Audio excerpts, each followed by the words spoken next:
Price the Lord.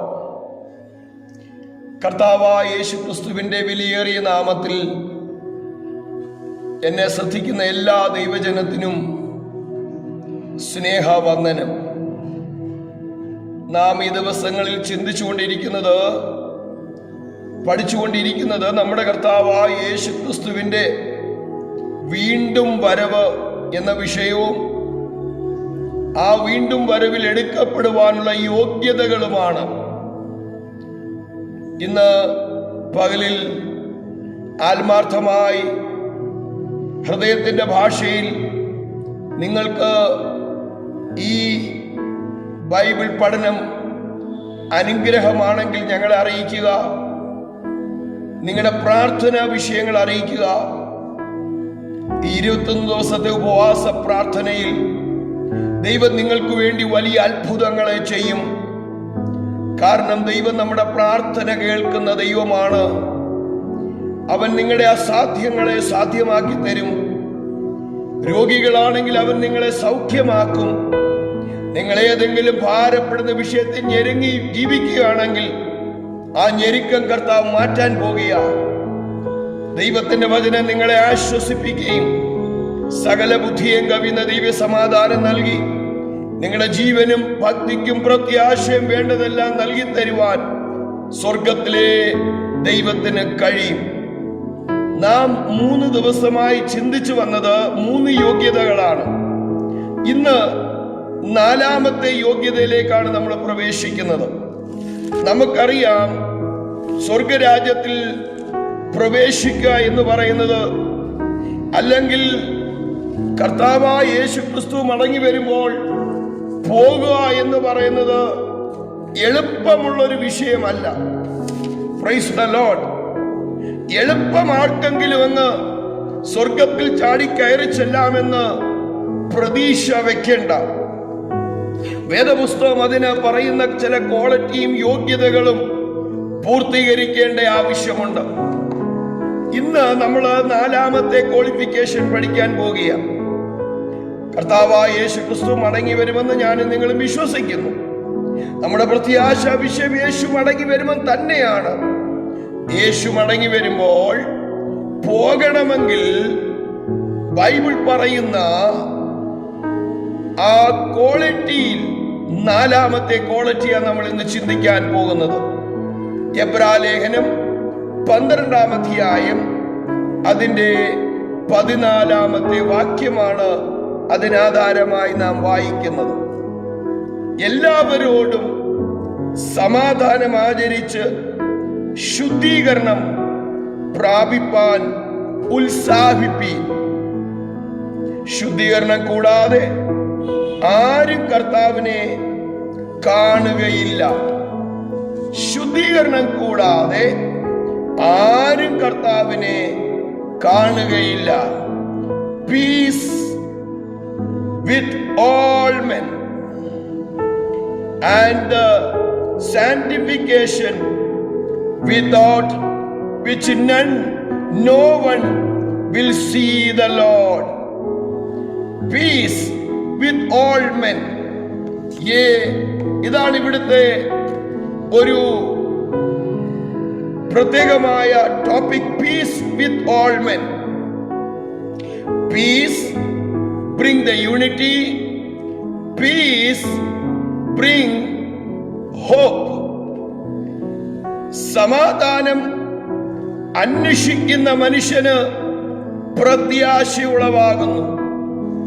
സമാധാനപ്രിയൻ ദൈവത്തെ കാണുമെന്നും സമാധാനം ഉണ്ടാക്കുന്ന മനുഷ്യൻ ഭാഗ്യവാനാണെന്നും യേശു തമ്പുരാൻ പഠിപ്പിച്ചു. പീസ് അത് നല്ല ഒരു ഔഷധമാണ്. സന്തോഷ സന്മനസ്സുള്ള ഹൃദയങ്ങൾക്ക് ആശ്വാസം പകരുന്ന സമാധാനം എന്ന വേർഡ് നമുക്ക് ഇന്ന് ലോകത്തിൽ കാണുവാൻ കഴിയുന്നില്ല.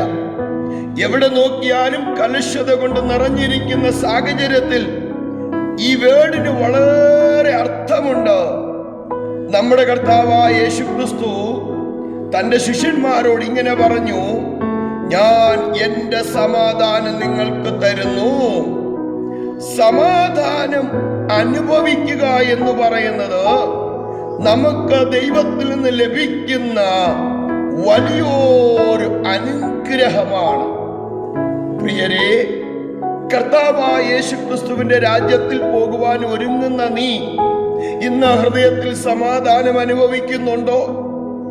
സകല ബുദ്ധിയെയും കവിയുന്ന സമാധാനം പ്രശ്നങ്ങളുടെ നടുവിൽ, രോഗക്കിടക്കയിൽ, പ്രതിസന്ധിയുടെ നടുവിൽ നീ അനുഭവിക്കുന്നെങ്കിൽ നീ ഒരു ദൈവത്തിന്റെ പൈതലാണ്. നീ ദൈവത്തിന്റെ പൈതലാകുന്നുള്ള തെളിവെന്താണ്? കൊടുങ്കാറ്റിന്റെ നടുവിൽ, തകർന്നു പോകാൻ പോകുന്ന വിഷയത്തിന്റെ നടുവിൽ സമാധാനത്തോടെ നിനക്ക് കിടന്നുറങ്ങാൻ കഴിയുമെങ്കിൽ അത് നീ ദൈവത്തിന്റെ പൈതലുള്ള തെളിവാണ്. ഇവിടെ പൗലോസ്ലീഹ പഠിപ്പിക്കുന്നത് എല്ലാവരോടും സമാധാനം ആചരിക്കുക. Piece with all. എല്ലാവരോടും. നമുക്ക് ലോകത്തിൽ എല്ലാവരോടും സമാധാനമായി ജീവിക്കാൻ കഴിയണമെന്നാണ് ദൈവവചനം പഠിപ്പിക്കുന്നത്. റോമാലേഖനം 14-ാം അധ്യായത്തിലേക്ക് നമ്മുടെ ചിന്തയെ തിരിക്കുമ്പോൾ, റോമാലേഖനം 14-ാം അധ്യായം അതിന്റെ 19-ാമത്തെ വാക്യത്തിൽ പൗലോസ്ലീഹ പഠിപ്പിക്കുന്നത് ഇങ്ങനെയാണ്. നോക്കാം എന്താണ് അവിടെ വായിക്കുന്നത്. ആകയാൽ നാം സമാധാനത്തിനും അന്യോന്യം ആത്മീക വർധനയ്ക്കും ഉള്ളതിന് ശ്രമിച്ചുകൊള്ളുക. Price the Lord. ഇത് വളരെ ശ്രമകരമായ കാര്യമാണ്. നാം ഇത് വളരെ ശ്രമിക്കണം. Price the Lord. ദൈവം ഇത് ആഗ്രഹിക്കുന്ന ഒരു വിഷയമാണ്. ദൈവത്തിന്റെ രാജ്യം ഭക്ഷണവും പാനീയവും അല്ല, നീതിയും സമാധാനവും പരിശുദ്ധാത്മാവിൽ സന്തോഷവും അത്രയെന്ന് പഠിപ്പിച്ച ശേഷം 19-ാം വാക്യത്തിൽ പൗലോസ്ലീഹ പറയുക, ആകയാൽ നാം സമാധാനത്തിനും അന്യോന്യം ആത്മീയ വർധനയ്ക്കും ഉള്ളതിന് ശ്രമിക്കുക, ശ്രമിച്ചുകൊള്ളുക. എബ്രായലേഖനം 3-ാം അധ്യായത്തിലും 10-ാം അധ്യായത്തിലും ദൈവത്തിന്റെ വചനം നമ്മളെ ഇങ്ങനെ പഠിപ്പിക്കുന്നു. നാൾ സമീപിക്കുന്നു എന്ന് കാണും തോറും. ഏത് നാളാണ്? ഒരു ദൈവപതിനെ കുറിച്ചുള്ളത്. ഈ ഭൂമിയിൽ ഒറ്റ വിഷയത്തിനാണ് അവന്റെ പ്രത്യാശ. യേശു മടങ്ങി വരും. അതാ നമ്മുടെ നാൾ. ബാക്കിയൊന്നും നമ്മളെ സംബന്ധിച്ചിടത്തോളം വിഷയമല്ല. ഒരു ദൈവപതിന് ഏറ്റവും ഇമ്പോർട്ടന്റ് യേശു മടങ്ങി വരുമ്പോൾ പോകണം. ആ നാൾ സമീപിക്കും തോറും നമുക്ക് ആ നാളും നാഴികയും അറിയാത്തത് കൊണ്ട് സദാസമയം ഉണർന്നും ജാഗരിച്ചും പ്രാർത്ഥിച്ചും കൊണ്ടിരിപ്പി. അതൊരു സ്റ്റേറ്റ്മെന്റ് ആണ് യേശുവിന്റെ. പക്ഷെ എബ്രായലേഖനകാരൻ പറയുന്നു, നാൾ സമീപിക്കുന്നു എന്ന് കാണും തോറും അധികമായി കൂട്ടായ്മ കൂടണം, തമ്മിൽ പ്രബോധിപ്പിക്കണം, ഒരുവന് വേണ്ടി പ്രാർത്ഥിക്കണം, ഒരുവനെ പ്രബോധിപ്പിക്കണം. ഇന്ന് ഏറ്റവും കുറഞ്ഞിരിക്കുന്ന ഒരു കാര്യമാണിത്. 1-ാം നൂറ്റാണ്ടിൽ ദൈവത്തിന്റെ വിശുദ്ധ സഭ, ശ്ലീഹന്മാർ, പെന്തക്കോസ്ത് നാളിൽ പരിശുദ്ധാത്മാ ഭൂമിയിൽ ഇറങ്ങി വന്ന് ശ്ലീഹന്മാര് ഉപദേശം കൊടുക്കുമ്പോൾ സഭയുടെ 7 അടിസ്ഥാന ഉപദേശത്തിൽ ഒന്നായിരുന്നു അവർ നിരന്തരമായി കൂട്ടായ്മ കൂടുകയും അപ്പം നുറുക്കുകയും പ്രാർത്ഥന കഴിക്കാൻ കൂടി വരികയും ചെയ്യുക എന്നുള്ളത്. സഭയുടെ അടിസ്ഥാന 7 പ്രമാണങ്ങൾ പരിശുദ്ധാത്മാ പെന്തക്കോസ്ത് നാളിൽ ഈ സഭ ഭൂമിയിൽ ഉടലെടുത്തപ്പോൾ പത്രോസ്ലീഹായിൽ കൂടെ അവൻ പ്രഖ്യാപിച്ച 7 അടിസ്ഥാന ഉപദേശങ്ങളിൽ ഒരു ഉപദേശമാണ് നിരന്തരം ദൈവജനം ദൈവത്തിന്റെ സന്നിധിയിൽ കൂട്ടായ്മ കൂടുക എന്ന്. നമുക്കറിയാം, നമ്മുടെ പിതാക്കന്മാരുടെ സമയങ്ങളിൽ അങ്ങനെ അവർ ചെയ്തിരുന്നു. അവർക്ക് സമയവ്യത്യാസം കൂടാതെ ആത്മാവിൽ ആരാധിക്കുവാനും ദൈവസന്നിധിയിൽ കൂടുവാനും പ്രാർത്ഥിക്കുവാനും ഉപവസിക്കുവാനും സമയം ലഭിക്കുമ്പോൾ അവർ വളരെ സന്തോഷത്തോടെ ആ കാര്യം ചെയ്തു. ഇന്ന് മനുഷ്യർക്കാർക്കും സമയമില്ല. ഒരു നേർച്ചയ്ക്ക് ഞായറാഴ്ച പോയി തല കാണിച്ചിട്ട് വരുന്നൊരു സിസ്റ്റത്തിലേക്ക് മാറി. പ്രിയരെ, ഇത് ആത്മീയ ഗോളത്തിൽ വളരെ ദോഷം ചെയ്യാൻ പോകുന്ന ഒരു വിഷയമാണ്. അതുകൊണ്ടാണ് ഇന്നത്തെ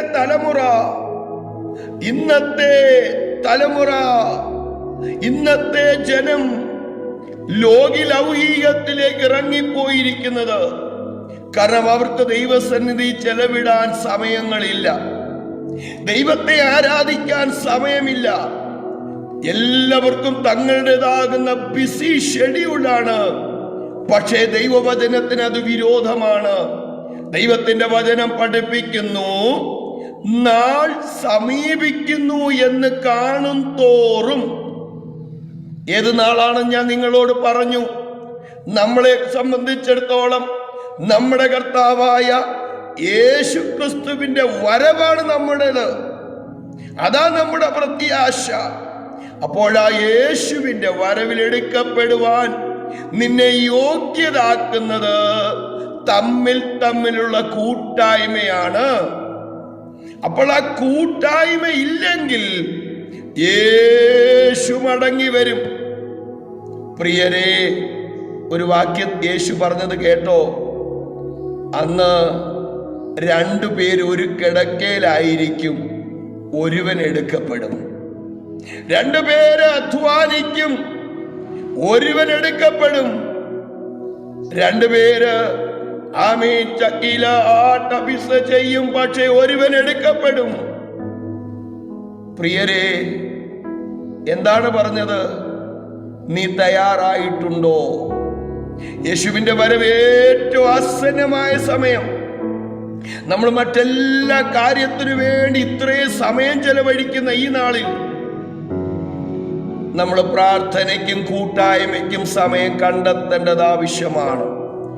ഞാൻ നിങ്ങളെ ഇന്നലെ ഓർപ്പിച്ചു, ഒരു ദൈവ പൈതൽ ഒരു ദിവസം 2 മണിക്കൂർ 45 മിനിറ്റ് ദൈവത്തിൻ്റെതാണ്.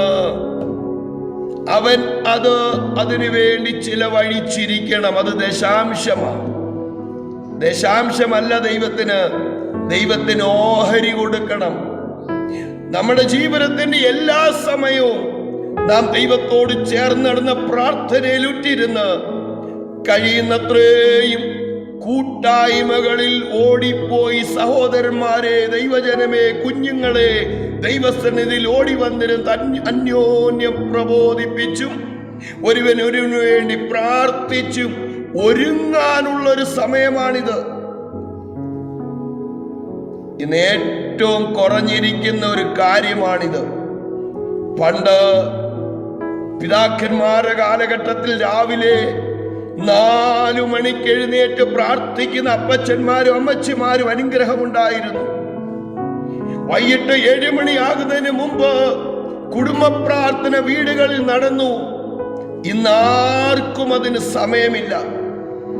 അതേ പിശാച് മനുഷ്യരെല്ലാം ബിസിയാക്കി പ്രാർത്ഥനയിൽ നിന്നും കൂട്ടായ്മയിൽ നിന്നും പ്രബോധനത്തിൽ നിന്നും മാറ്റിക്കളഞ്ഞ് ലോകത്തിന്റെ മോഹത്തിലേക്ക് തള്ളിയിട്ടുകൊണ്ടിരിക്കുന്ന ഒരു സമയമായത്. വേഗത്തിൽ വരണമല്ലോ, വേഗത്തിൽ നമുക്ക് പോകണമല്ലോ. നമ്മുടെ വിഷയം യേശു കർത്താവ് പറഞ്ഞതിലേക്ക് നമുക്ക് വേഗം ചെല്ലാം. പൗലോസ് അപ്പോസ്തലൻ പഠിപ്പിച്ചത് നാം 19-ാമത്തെ വാക്യത്തിൽ ഇങ്ങനെ വായിച്ചു: ആകയാൽ നാം സമാധാനത്തിനും അന്യോന്യം ആത്മീയ വർധനയ്ക്ക് ഉള്ളതിന് ശ്രമിച്ചുകൊള്ളുക, ശ്രദ്ധിച്ചുകൊള്ളുക. വേഗത്തിൽ യോഹന്നാന്റെ സുവിശേഷം 17-ാം അധ്യായം അതിന്റെ 23-ഉം 24-ഉം വാക്യം. യോഹന്നാന്റെ സുവിശേഷം 17-ാം അധ്യായം മഹാപുരോഹിതനാകുന്ന നമ്മുടെ കർത്താവായ യേശു ക്രിസ്തുവിന്റെ ഭൂമിയിലെ മധ്യസ്ഥ പ്രാർത്ഥനയാണ്.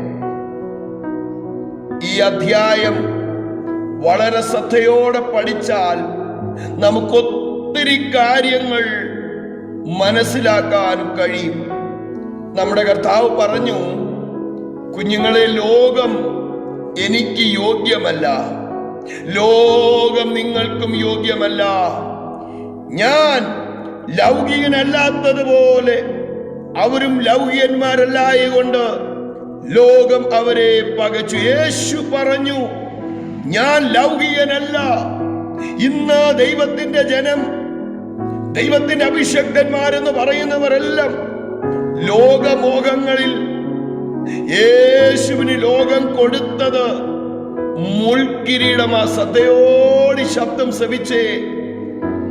നമ്മുടെ കർത്താവിന് ലോകം യോഗ്യമായിരുന്നില്ലെങ്കിൽ, പ്രിയ ദൈവപൈതലേ, നീ ലോകത്തിന്റെ സ്ഥാനത്തിനും ലോകത്തിന്റെ മാനത്തിനും ലോകത്തിന്റെ കിരീടം ചൂടാനും ഓടിയാൽ നീ കൈവിടപ്പെട്ടു പോകുമെന്ന് മറന്നു പോകരുത്.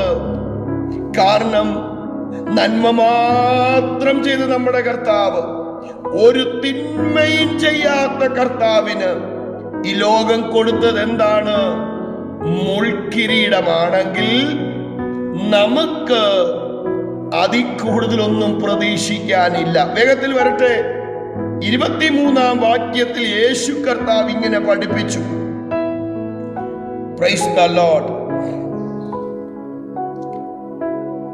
നീ എന്നെ അയച്ചിരിക്കുന്നു എന്ന്, നീ എന്നെ സ്നേഹിക്കുന്നത് പോലെ അവരെയും സ്നേഹിക്കുന്നുവെന്ന് ലോകം അറിവാൻ നാം ഒന്നായിരിക്കുന്നത് പോലെ അവരും ഒന്നാകേണ്ടതിന്.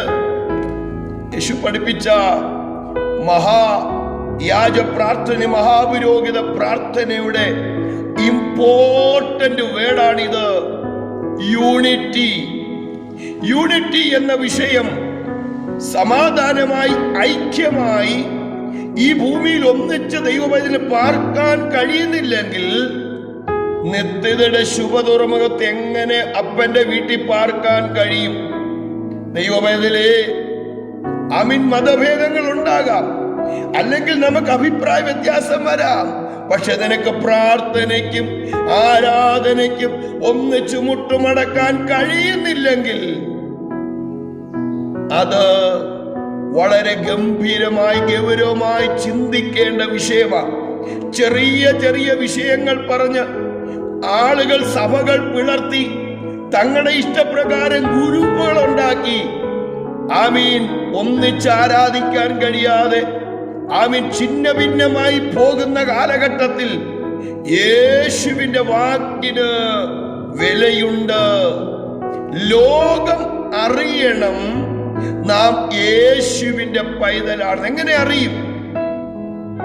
തമ്മിൽ തമ്മിൽ സ്നേഹിക്കുകയും തമ്മിൽ തമ്മിൽ ഒന്നായിരിക്കുകയും ചെയ്യുമ്പോൾ, ആ കൂട്ടായ്മയിൽ ഒരുമിച്ച് വന്ന് മുട്ടുമടക്കി ഒരുവന് വേണ്ടി ഒരുവൻ പ്രാർത്ഥിക്കുമ്പോൾ, ഒരുവന് വേണ്ടി ഒരുവൻ പ്രബോധിപ്പിക്കുമ്പോൾ, ഒരുവന് വേണ്ടി ഒരുവൻ നിൽക്കുമ്പോൾ, ഒരുവന് വേണ്ടി ഒരുവന്റെ ആത്മീയ വർധനയ്ക്ക് വേണ്ടി വില കൊടുക്കുമ്പോൾ ലോകമറിയും നാം ദൈവത്തിന്റെ മക്കളാണെന്ന്. ഇന്ന് ഒരുമിച്ച് നിൽക്കാൻ കഴിയുന്നില്ലല്ലോ.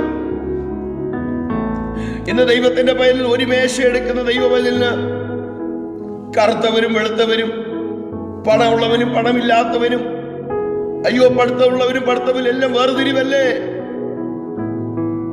സ്വർഗത്തിൽ അങ്ങനെ വേർതിരിവില്ല കുഞ്ഞെ. സ്വർഗസ്ഥനായ ദൈവം അങ്ങനെ വേർതിരിവിച്ച് തന്നിരുന്നെങ്കിൽ നമുക്ക് ദൈവരാജ്യത്തിലെത്താൻ കഴിയത്തില്ല. ധന്യനായ പിതാവ് സകല മനുഷ്യരെയും സ്നേഹിച്ച് തന്റെ പുത്രനെ ലോകത്തിന് നൽകി. അവൻ കറുത്തവനാണെങ്കിലും, അവൻ കുലഹീനനാണെങ്കിലും, അവൻ പഠിത്തമുള്ളവനാണെങ്കിലും, അവൻ ബലഹീനനാണെങ്കിലും, അവൻ ആരാണെങ്കിലും അവന് വേണ്ടിയും കൂടെ തന്റെ രക്തം ചിന്തിയ കർത്താവിന് സ്തോത്രം ചെയ്യുന്നു.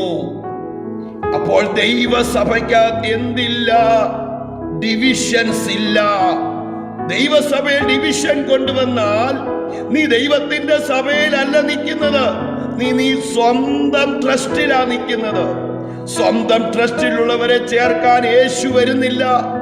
യേശു വരുന്നത് വിശുദ്ധന്മാരെ ചേർക്കാനാണ്. ആമീൻ പറയാൻ കഴിയുമെങ്കിൽ പറഞ്ഞാട്ട്. യേശു വരാൻ പോകുന്നത് തനിക്കായി കാത്തു നിൽക്കുന്ന വിശുദ്ധന്മാരെ ചേർക്കാനാ. ഈ ഭൂമിയിലുള്ള ഏതെങ്കിലും ട്രസ്റ്റിന്റെ പേരിലുള്ള ലേബലിലുള്ള ആളുകളെ ചേർക്കാനല്ല യേശു വരുന്നത്. ആർക്കും അവകാശവാദം യേശു കൊടുത്തിട്ടുമില്ല. Praise the Lord. സ്വർഗത്തിൽ പോകാനുള്ള യോഗ്യത തിരുവെഴുത്തിലുണ്ട്. ആ യോഗ്യത അടിസ്ഥാനത്തിൽ ആത്മാവിലും സത്യത്തിലും ആരാധിക്കുന്ന വിശുദ്ധന്മാരെ ചേർക്കാൻ യേശു വരുന്നത്. ഇവിടെ വായിച്ച വേദഭാഗത്തിലേക്ക് വേഗത്തിൽ വരാം. എന്താ പറഞ്ഞത്? നാം ഒന്നായിരിക്കുന്നത് പോലെ അവരും ഒന്നാകേണ്ടതിന് ഞാൻ അവരിലും നീ എന്നിലുമായി അവർ ഐക്യത്തിൽ തികഞ്ഞവരായിരിക്കേണ്ടതിന് തന്നെ. ഐക്യത, സമാധാനം എന്ന വേർഡാണ് ഇവിടെ കൊടുത്തിരിക്കുന്ന. ഐക്യത, യൂണിറ്റി. 24-ാം വാക്യം, പിതാവേ നീ ലോകസ്ഥാപനത്തിന് മുൻപേ എന്നെ സ്നേഹിച്ചിരിക്കൊണ്ട് എനിക്ക് നൽകിയ മഹത്വം നീ എനിക്ക് തന്നിട്ടുള്ളവർ കാണേണ്ടതിന്. ആ വാക്ക് വളരെ ശ്രദ്ധയോടെ പഠിച്ചാൽ യേശുവിന്റെ ഹൃദയത്തിന്റെ ഭാഷയാത്. Price the Lord. നമ്മുടെ മഹാപുരോഹിതനാകുന്ന നമ്മുടെ കർത്താവായ യേശു ക്രിസ്തുവിന്റെ ഹൃദയത്തിന്റെ ഭാഷയാ. നമുക്കൊരു മഹാപുരോഹിതനേ ഉള്ളൂ, നമുക്കൊരു മധ്യസ്ഥനേ ഉള്ളൂ. അവനാണ് നമ്മുടെ കർത്താവും നമ്മുടെ രക്ഷിതാവും, വീണ്ടും മടങ്ങി വരാൻ പോകുന്ന രാജാതി രാജാവും കർത്താതി കർത്താവുമായവൻ.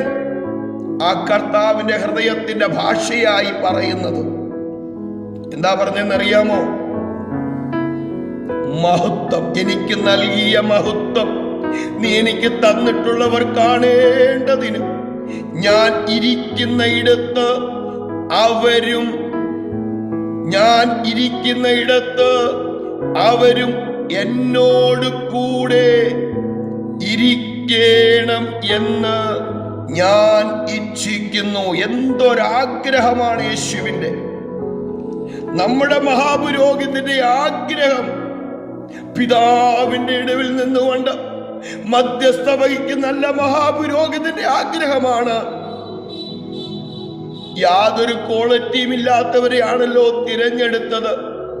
മുഖം നോക്കാതെ അപ്പോസ്തല പ്രവൃത്തിയില് 4-ാം അധ്യായം 12-13 വാക്യത്തിൽ പറയുന്നു, അവർ സാധാരണ മനുഷ്യരും അറിവില്ലാത്തവരും യോഗ്യതയില്ലാത്തവരുമാകുന്ന സാധാരണ മനുഷ്യരെ തെരഞ്ഞെടുത്തിട്ട് യേശു പറയുക, പിതാവേ ഞാൻ ഇരിക്കുന്നിടത്ത് ഇവരും വരണമെന്നാ ഞാൻ ആഗ്രഹിക്കുന്നത്. പ്രിയനേ, നീ മനുഷ്യന്റെ മുമ്പിൽ സാധാരണക്കാരനായിരിക്കും, പക്ഷെ സ്വർഗത്തിൽ നിനക്ക് വിലയുണ്ട്. നീ ധൈര്യമായിരിക്ക. നിന്നെ അസാധാരണമായി വിളിച്ചിരിക്കുന്നത്. സ്വർഗീയ വിളിക്കോഹരിക്കാരായി നിന്നെ വിളിച്ചിരിക്കുന്ന മനുഷ്യനല്ല. നീ ഭയപ്പെടേണ്ട, നീ ഭ്രമിച്ചു നോക്കേണ്ട. നിന്നെ വിളിച്ചിരിക്കുന്നത് ഒരസാധാരണ ക്വാളിറ്റിയുള്ള ദൈവമാ. അവൻ മുഖപക്ഷം നോക്കുന്നില്ല, അവൻ കൈക്കൂലി വാങ്ങുന്നില്ല. ഇത്ര നല്ല മഹാപുരോഹിതനെ സേവിക്കാൻ കഴിഞ്ഞതോർത്ത് സ്തോത്രം. ആ മഹാപുരോഹിതൻ രാജാതിരാജാവായി മടങ്ങി വരാൻ പോകുകയാ. തന്റെ വിശുദ്ധന്മാരെ ചേർക്കാൻ എത്ര പേർ ഒരുങ്ങിയിട്ടുണ്ട്? നിങ്ങൾക്ക് ഈ വചനം അനുഗ്രഹമാണെങ്കിൽ ഞങ്ങളെ അറിയിക്കുക. ഞാൻ എൻ്റെ വാക്ക് ഇവിടെ നിർത്തട്ടെ. പ്രിയരെ, യേശുവിന്റെ മടങ്ങി വരവിൽ പോണമെങ്കിൽ സമാധാനവും യൂണിറ്റിയും ഐക്യതയുമുള്ളവരായിരിക്കണം. May God bless you. നിങ്ങൾ എന്നെ ഈ വിഷയത്തെ അറിയിക്കുക, നിങ്ങളുടെ പ്രാർത്ഥന വിഷയം അറിയിക്കുക. ദൈവം നിങ്ങളെ ധാരാളം അനുഗ്രഹിക്കട്ടെ. May God bless U.